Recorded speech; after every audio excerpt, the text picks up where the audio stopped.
What's up, guys? This is John, the DC Picker. I'm going to skip the wacky intro that I always put into my videos and just kind of get right into this one. A lot of my Instagram followers and a lot of my subscribers are, generally speaking, folks who are just getting started. And when you're just getting started, you have 1,000,001 questions. Top 10s or top 5s are very, very popular right now. They're easy to digest and they're easy to understand, and it also leaves room for conversation. So I'm going to drop out, I don't know, a top 5 or so. My top 5 do's and my top 5 don'ts, which I like doing. And then if you guys have any questions, don't hesitate to leave a question down in the comment section. That helps out a lot. Also, go ahead and hit the subscribe button. Without further ado, let's get into it. This is my top 5 do's and don'ts when you first get started. My first do. Do learn the system the easiest way possible. And to me, that's selling things around the house that you're not using anymore that might be worth some money and listing them online. Now, for example, this NASCAR, this driver's long gone. They don't make this car anymore. I might go ahead and list this thing. It's been sitting on a shelf. It brings me no joy anymore. It's probably trademark. Don't sue me. It's just an example. So I'm going to go ahead and I'm going to pick a platform, which in my case is eBay, and I'm going to research what this thing goes for and then list it and then sell it. That leads me into the number 1 don't. Don't be enticed by a lot of the other YouTubers and Instagram people and other more established resellers and go to a Goodwill or go to a garage sale and buy a bunch of stuff up and say, I'm going to sell this. There is a common misconception amongst new resellers that eBay is like a black box. No matter what you put in, you're always going to get something out of it. It's not a slot machine. It's not a case where you're just going to go ahead, I'm going to put something on there, and then you're going to make a bunch of money when you come off of it. It's a little bit more nuanced than that. And just buying a bunch of stuff at a store that you don't really do a lot of research on and think that you might think that the market is going to reward you for that, it's not a good way to get started, and it often leaves a bad taste in some of the newer resellers' mouths. The reality is eBay is a marketplace. The market dictates a lot of what goes on there, so just buying a bunch of stuff isn't the best plan of attack. Number 2, I like to classify resellers in 3 categories. The house people that we just talked about, the junk sellers, and then real resellers. Now let me go back. I'm going to get into number 2. I call them junk sellers, but believe me, I mean it lovingly. Now this is the category that I put these things in. Junk is things that you might get from Goodwill, things that you might get from garage sales or any other thrift stores. I use the term Goodwill interchangeably with Savers or the Salvation Army. I don't mean it as junk in regards to worthless. It's just a verbal shorthand for, say, used items. Not necessarily what they get for retail. Maybe they got a little miles on them, but they're good enough to resell. Now that's a great way of learning the system. This is a great way of buying an item, pricing it correctly, and then reselling it for however times what you paid for it. And everybody's going to be different. Generally speaking, you kind of want like 3 times as much as your money to get in there. Junk, again lovingly, is a great way of actually starting to make real money, showing appreciable gains on money that you laid out by selling junk. It's not a bad term. It's just verbal shorthand, what I've picked up over the years. In my house, my family, my kids, they call Goodwill the junk store. I've made a lot of money from Goodwill. I've made a lot of money from garage sales and from thrift stores in general. Junk is not a 4-letter word in our house. It's a very, very good word. Now that being said, don't number 2 is don't stay in junk. What I mean is I see a lot of folks that get established, they learn the system, they recognize good product, good things with good resale value, and then they kind of pigeonhole themselves into these items. They follow a lot of solely just the bolos out there. Bolos being on the lookout for. The things that come to mind are plush items, DVDs. These are things that, yeah, you could make a couple bucks on. And don't get me wrong, there's exceptions to all these rules. Do I think you're going to go to the Goodwill on a random Wednesday and pay $2.99 for a Disney Simba that's now worth, I don't know, $250? Probably not. But what you are going to find a lot of is kind of carnival grade stuff. And that is a niche unto itself. And you're going to have to really, if you're like, I love selling plush and I don't mind shipping larger items, that's something that you can hone, and that gets me into another step further on where you become an expert in things. But don't pigeonhole yourself in just junk, which leads me to do number 3, which is get out of junk as soon as possible. And when I say that, I mean get out of junk as soon as possible as your sole reselling thing. Start to branch out. When you're in this third stage, 2.5 stage, going into the third stage, where I think as a reseller, it's okay at this point, whether it's 6 months or a year in, once you've learned the system, you got thrifting down, to start introducing some retail arbitrage, RA, where you buy things on clearance at Target or Walmart, and then you resell them on eBay for full retail. At that point, you know your margins, you know what you need to make out of an item, you know the shipping. So just going to Goodwill or thrift stores as it is, and surviving off of that isn't the best strategy at this point. You want to get out of junk as soon as you can, as soon as you're comfortable. Which leads me to don't number 3, which is don't buy junk in bulk and think you're succeeding. Now, there are plenty of other YouTubers out there, there are plenty of other resellers out there who will buy truckloads of DVDs and be happy with making a buck or two on those DVDs because they're making it up in volume. That's not me. I have to hit doubles and triples and home runs for me to succeed, only because of my, I've said it ad nauseum now, of my my space limitation. So I don't have the space to fill up with thousands upon thousands of DVDs. The same thing goes for plush, and I don't make it seem like I shouldn't make it seem like I'm picking on plush, but to me, the amount of home runs that are involved in plush are few and far between. They're more like perfect games, if we're using baseball analogies. They're more like hitting for the cycle as opposed to hitting home runs. But I see a lot of folks going, oh, I found all these things and I found this plush. Or they'll get sucked in by a Facebook post that says, I found this rare Ariel from The Little Mermaid. Disney plush is big money if you find the right ones. And they go, oh, I can do that. I can do that. Don't get suckered into that. Continue to branch out, like I just said in the previous step. Introduce other ways of getting product to sell, and oftentimes that is RA or OA, buying things online and then selling them online. You can find great prices on closeout on items online, have them shipped to your house, and you're still making money when you're reselling. Do number 4, make connections. This is a big one, and to me, this is the mark of a good established reseller, when you make connections. And you want to make connections in buying. Super duper important. If you have a guy, you're better off than most.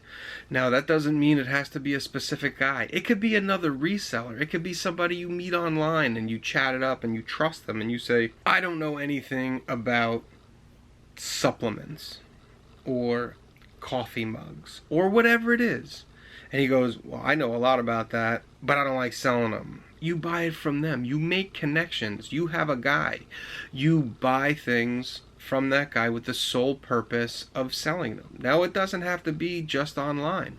You can find people who are, more often than not, the connections that I make are going on picks. Oh, you know what? By the way, I got a guy down the street. He's also having a garage sale. Why don't you go down with him or meet him? Or I had another one where there was a liquidation. A business was closing out, and they said, well, I have this business liquidation, but because my business is closed, I'm leaving town, so I got to have a garage sale. You want to come by after that? Of course you do. You want to get a leg up on the next guy, and the best way of doing that is making connections. Now, these might seem abstract, but what I also will include in this is make connections where the things come to you. Once you're established and you're comfortable, throw an ad out on Craigslist. Throw an ad out on Mercari, and don't do it on Facebook Marketplace because it'll never get approved. Some of the other marketplaces like Letgo or Mercari will let you throw a post up that says, I buy baseball cards, or I buy office chairs. Whatever you're starting to get good at selling, make it so things start coming to you. It makes your life a lot easier. It's less legwork for you. Again, if you're not comfortable in the beginning, that's okay, but this is something that a goal that you can attain. Do number 4, make connections with buying. Now, this is not really a don't, but I'll put it in the don't category. Don't number 4 is don't just focus on buying. And you're like, well, you just talked about that. And you're right, but hear me out. To me, one of the best feelings in the world is when I go out on a pick or I go and buy stuff and I know whom exactly I'm going to sell this item to. It's the best feeling in the world. It's almost like picking the item up. It's like almost picking cash up off of a shelf. The longer you do this, the better relationships you get with both your buyers, people you buy from, and people you sell to. Now, I have a guy that I sell all of my toner and ink to. It goes to one guy up in New Jersey. I'm happy with what he pays me. He's happy with the product he gets, and it is a fantastic relationship. Now, for all these little knick-knacky things, it might not be possible to have a mug guy or again, a supplement guy. But if you find that you're buying and picking and coming across, if your geographic area is more suited to certain things, if you're in the Midwest and you have the ability to get a lot of John Deere parts, or whatever it is, if you live near a coast and you have access to boat parts, whatever it is, maintain the relationships to an extent on people who are buying your stuff. So if you go into your PayPal and you notice that the same person bought these items 1, 2, 3 times, keep them in mind. Now, I'm not saying go outside the eBay system. I would never tell you to do that. But if an email happens to go back and forth that's not in the eBay system, and you just shoot them an email and say, hey, by the way, I picked up a bunch of these laptop docks. I noticed that you bought the last 2 that I posted. Are you interested in buying them again? Only good things can happen to that. The worst thing is they say no, they go up on eBay and you let the marketplace take it. So my don't number 4 isn't really a don't, it's just like a do 4.A, but that's neither here nor there. So don't just focus on buying stuff. Don't forget that you have to kind of get rid of this stuff. And making relationships where you get a good buyer from you is the best feeling in the world. My do number 5. Do research at each one of these levels. Now, no one knows it all. You watch a show like Pawn Stars or American Pickers or American Pawn, those things are scripted. And they know the stuff that's coming in the door on the TV camera. You and I, we're not afforded that opportunity. It's very important to learn as much as you can, but nobody's going to know everything. So just because you start making a little bit of money and you're doing good and you're not getting dinged on eBay and your feedback is coming in, Don't start slacking. Continue to watch YouTube. Continue to read further. Continue to join and engage in your Facebook reselling groups. Don't rest, because the things that made you successful in the beginning will continue to make you successful with continued research, continued engagement. The buying and the selling is just part of this. If you want to be successful, you really have to be a multi-tool player. You have to learn. You have to be a wealth of knowledge. And it helps when you're out there. If you're at a garage sale, you're not necessarily comfortable with taking your phone out right in front of the person. And people get offended by that sometimes. Don't put yourself in that situation.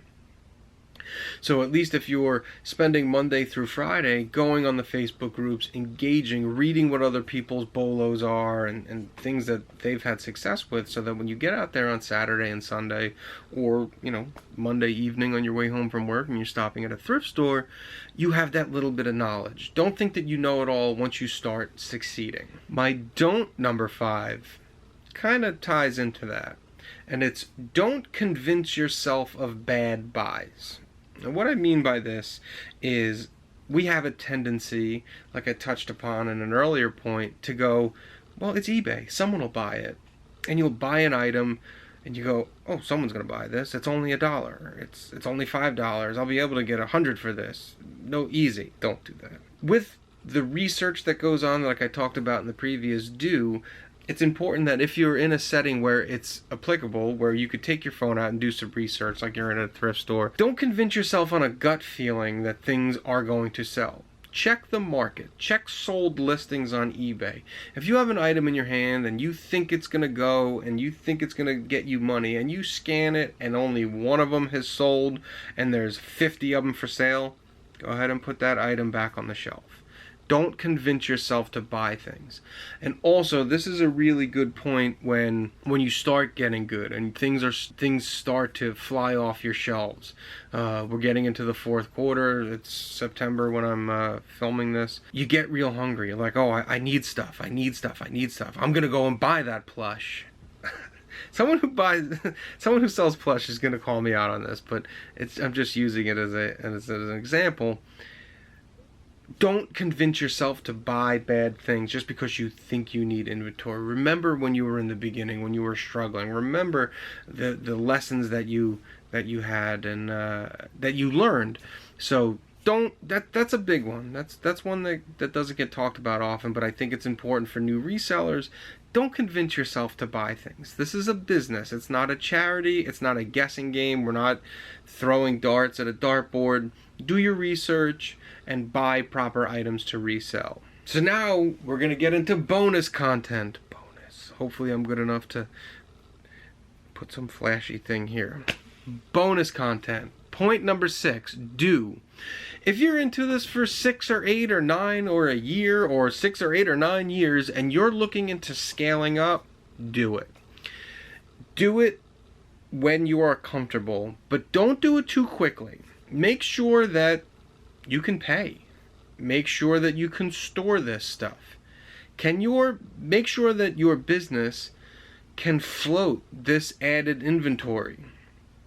Can your business support the increase in bills? If you're going to go buy a storage unit to store all this quantity, can you afford it? Yes, we all know, oh, this stuff is going to sell eventually, but are you in a situation right now that if these things don't sell in the next 30 days, that your rent or your storage fees or whatever can support it? Also, do you have enough money in the bank to buy it? A lot of times when folks get in touch with me and they say, oh, I see you buying in bulk, I want to do it too. And I say, okay, well, I'll keep you in mind. And then I'll buy things in bulk and I'll throw what I consider, mind you, a low number at them. I'll say, I have a box of 50 X. I have a box of 50X widgets.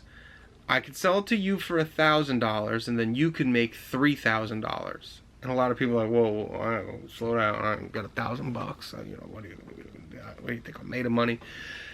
And that was kind of the impetus for this point.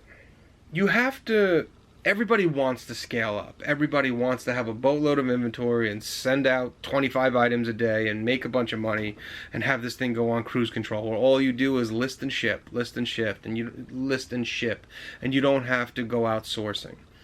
That's great. It's totally doable. But make sure that you are really, really ready to do this. Long story short, you need a lot of money, you need a lot of space, and you need to really, really research your products. Which gets me into more bonus content. Bonus content, which would be number 7. What you want to do if you're interested in scaling up is look where you are. I live on the East Coast. I'm in Washington, D.C., so I'm sandwiched between the Port of Baltimore and the Port of Norfolk, Virginia Beach area. Baltimore is much closer, but Virginia Beach isn't that far. Now, in those areas, there are literally thousands of trucking companies and warehousing and storage places. These boats come in every day, and sometimes things happen where things come to America and they're not shipped to their final destination, whether they're insurance claims or whatever, for whatever reason. And if you have the proper channels, again, like I talked about in point number 4, if you start getting some of these connections, you can really scale up quickly. I know a guy who's selling a truckload of whatever, and it's way, way, way more beneficial for you. Now, mind you, this is not your average reseller is going to do this. But if you're thinking about scaling up, this point is specifically for you. Don't rely on just the internet. Places like bulk.com and liquidation.com and even the surplus sites where you buy surplus from cities and the federal government, they're good, but they're not great. More often than not, by the time you get it, that box, shipment, whatever, has been picked over 4 or 5 times. You might be the 6th person to get that manifest. Everyone else in there has picked all the good stuff out, and you're going to get what I lovingly refer to as the flea market grade stuff. They're going to put the nice stuff on the box and sell you on the items. Oh, look, and then you get in there and it's all broken stuff. And it's not very good. Now, that being said, can you make money on bulk? Absolutely. Can you make money with liquidation.com? Absolutely. It's not as easy as you think it's going to be. But you can cut out those middlemen by looking in your surrounding area. Sometimes it's a classified in the paper. People still do those. You check it out and you're the man. And I know a lot of folks who have made a lot of money. It cost them a lot, but then they've made a lot. That's the real way to scale up. I can't tell you how many people have messaged me over the last couple of weeks and months about scaling up, and they get tired of going to Goodwill, and I totally understand that. And they ask, and I say, well, there are groups where there are Facebook groups, and you can join and try to get in touch with wholesalers, but they're not wholesalers like we wish they would be. They're not wholesalers where they're going to just benevolently take in this truckload and go, here you go, DC Picker. Here's all the good, the bad, and the ugly. More often than not, you're getting the bad and the ugly, and they're taking the good. So look around locally. Look around your area. There might be a shipping depot, a trucking company. They may have auctions once a month where you can buy truckloads of stuff for literally pennies on the dollar. And I don't think enough people talk about this. It's something that you should definitely look into if you're interested in scaling up. So that's it. That's my top 5, 7-ish do's and don'ts of getting started. As always, if you have any comments or questions, don't hesitate to leave them down below. I don't have many followers, so I'll totally answer them. If you want, please go ahead and follow me on the Instagram. I'll pop that up right here. Go ahead and like and subscribe if you found anything interesting in this video. I thank you guys very much for watching. Keep sending them, guys.